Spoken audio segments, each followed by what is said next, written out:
नमस्कार, मैं पंडित अमित अवस्थी मृत्युंजय हरिद्वार से आपका स्वागत करता हूं, आपका अभिनंदन करता हूं। मेरे प्रिय साथियों, दर्शकों, आप लोग जो मेरे वीडियोस को देखते हो, उन्हें लगातार फॉरवर्ड करते हो, उसके लिए आप सभी का बहुत बहुत धन्यवाद। और मेरा भी लगातार प्रयास यही रहता है कि कैसे आपका ग्रहों से परिचय कराया जाए, आपके जीवन में कभी भी जो है उथल पुथल ना हो, सामान्य जीवन आप जी सको। इसके लिए मैं आपके लिए लगातार अपने वीडियो लेकर के आता हूं। मेरे सभी साथियों, आज का विषय हमारा केतु ग्रह के लिए है। केतु एक ऐसा ग्रह है जो केवल धड़ है, आप ये समझ लीजिए। उसके अंदर कोई भी संवेदनशीलता नहीं होती है, उसके अंदर अपना कोई विवेक नहीं होता है। वो जिस भी भाव में बैठता है, जिस ग्रह या आप ये समझ लीजिए किसी भी ग्रह के साथ उसकी युति होती है या कोई भी दृष्टि उस पर पड़ती है किसी दूसरे ग्रह की, आप ये समझिए ये उसी ग्रह के अनुसार चलने लगता है। अगर गुरु से संबंध बन जाता है केतु का, तो ये एक तरीके से धर्म का प्रतीक बृहस्पति गुरु हैं, और उनसे संबंध बन जाना यानी धर्म की ध्वजा का लहराना हो जाता है, आप ये समझिए।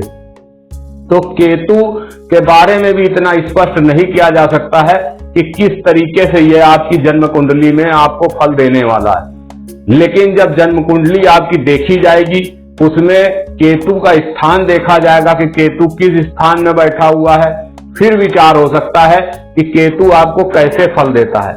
फिर भी मैं आपको बता सकता हूं कि कभी भी जीवन काल में केतु ऐसा नहीं है कि लगातार आपको अच्छे ही फल देगा, मिले जुले फल देगा। कभी केतु आपका थोड़ा सा नुकसान भी कर सकता है, क्योंकि इसकी अपनी कोई निर्धारित दिशा नहीं है कि ये उसी तरफ चलेगा, या कोई अपना ऐसा स्वभाव नहीं है कि आपका भला करेगा। केतु का अर्थ होता है अलगाव कर देना। जब किसी भी चीज का अलगाव किया जाता है तो वो केतु ही करवाता है, आप ये समझ लीजिए। लोगों का समाज से मन विक्षिप्त हो जाता है, लोग नाराज हो जाते हैं किसी बात को लेकर, वो सब केतु ही करवाता है। संन्यास धारण केतु ही करवाता है। इसीलिए जब केतु 12वें भाव में बैठ जाता है तो कहा जाता है कि मोक्ष दिलाने वाला केतु ही है। तो केतु इसी प्रकार से अलग अलग अपने जो प्रभाव है वो हमारे मानव जीवन पर डालता है। केतु यदि सूर्य के साथ बैठ जाता है तो हमें पिता का सुख मिलने में अलग कर देता है, आप समझ लीजिए। पिता का सुख नहीं मिल पाता, वंचित कर देता है।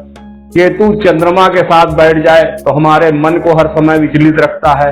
तो इसी तरीके से केतु की किसके साथ युति है और वो हमारे कौन से ग्रह को और किस भाव में बैठ करके मतलब अच्छा है या बुरा है, ये स्थिति आपकी कुंडली से पता लगती है। तो आप लोगों को जब भी हो, आप लोग चाहो तो महर्षि उपमन्यु ज्योतिष केंद्र में भी संपर्क कर सकते हो और हमसे अपनी कुंडली जो है चेक करवा सकते हो कि आपकी कुंडली में कौन सी युति बन रही है, वो देखी जा सकती है, या आपको कब अच्छे परिणाम मिलेंगे। आप लगातार पता चला कि यूपीएससी की या मेडिकल की या कोई परीक्षा लगातार आप प्रयास कर रहे हो कि किसी तरीके से मैं क्लियर कर जाऊं, किसी तरीके से मैं क्वालिफाई हो जाऊं, लेकिन अगर केतु की स्थिति अच्छी नहीं है, केतु अगर आप ये मान के चलिए कि आपका गड़बड़ चल रहा है, तो आप कितना भी प्रयास कर लीजिए आपको सफलता नहीं मिल सकती। तो इस तरीके से आप अपना समय भी बचा सकते हो और आप ये भी समझ सकते हो कि क्या आपको यूपीएससी की तैयारी करनी चाहिए या आपको मेडिकल की पढ़ाई करनी चाहिए या आपका करियर किसी और तरफ है। तो ये सब जो है वो आप समझ लिए कुंडली से ही होता है। बहुत से लोग ये है कि पहले चैलेंज करने लगते हैं कि नहीं मैं करके ही रहूंगा, मैं कर लूंगा।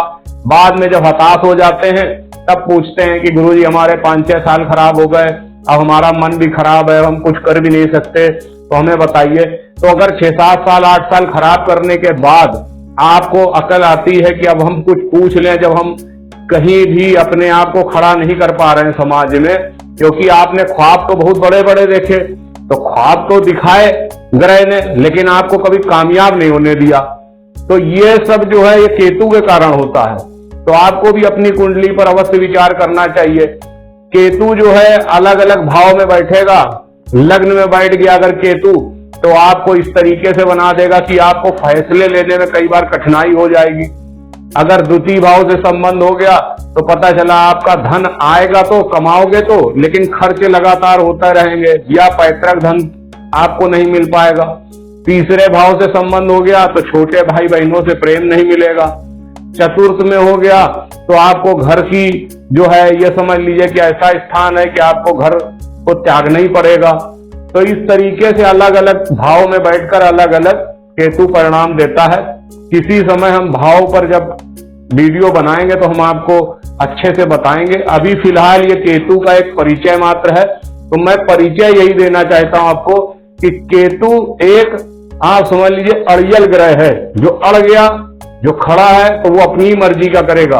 आप उसको किसी भी तरीके से प्रसन्न नहीं कर सकते, क्योंकि वो संवेदनशील नहीं है, उसके अंदर संवेदनहीनता है, उसका धड़ है, उसका सिर नहीं है। तो उसके अलग से उपाय करने पड़ते हैं, और वो सारे उपाय आपकी कुंडली देख करके ही बताए जा सकते हैं। तो आप लोग भी जो है संपर्क करिएगा, तब आपको बताया जाएगा। फिलहाल आपको जितना समझ में आया होगा वो आप समझिए और इस वीडियो को फॉरवर्ड करिए। जय शनिदेव।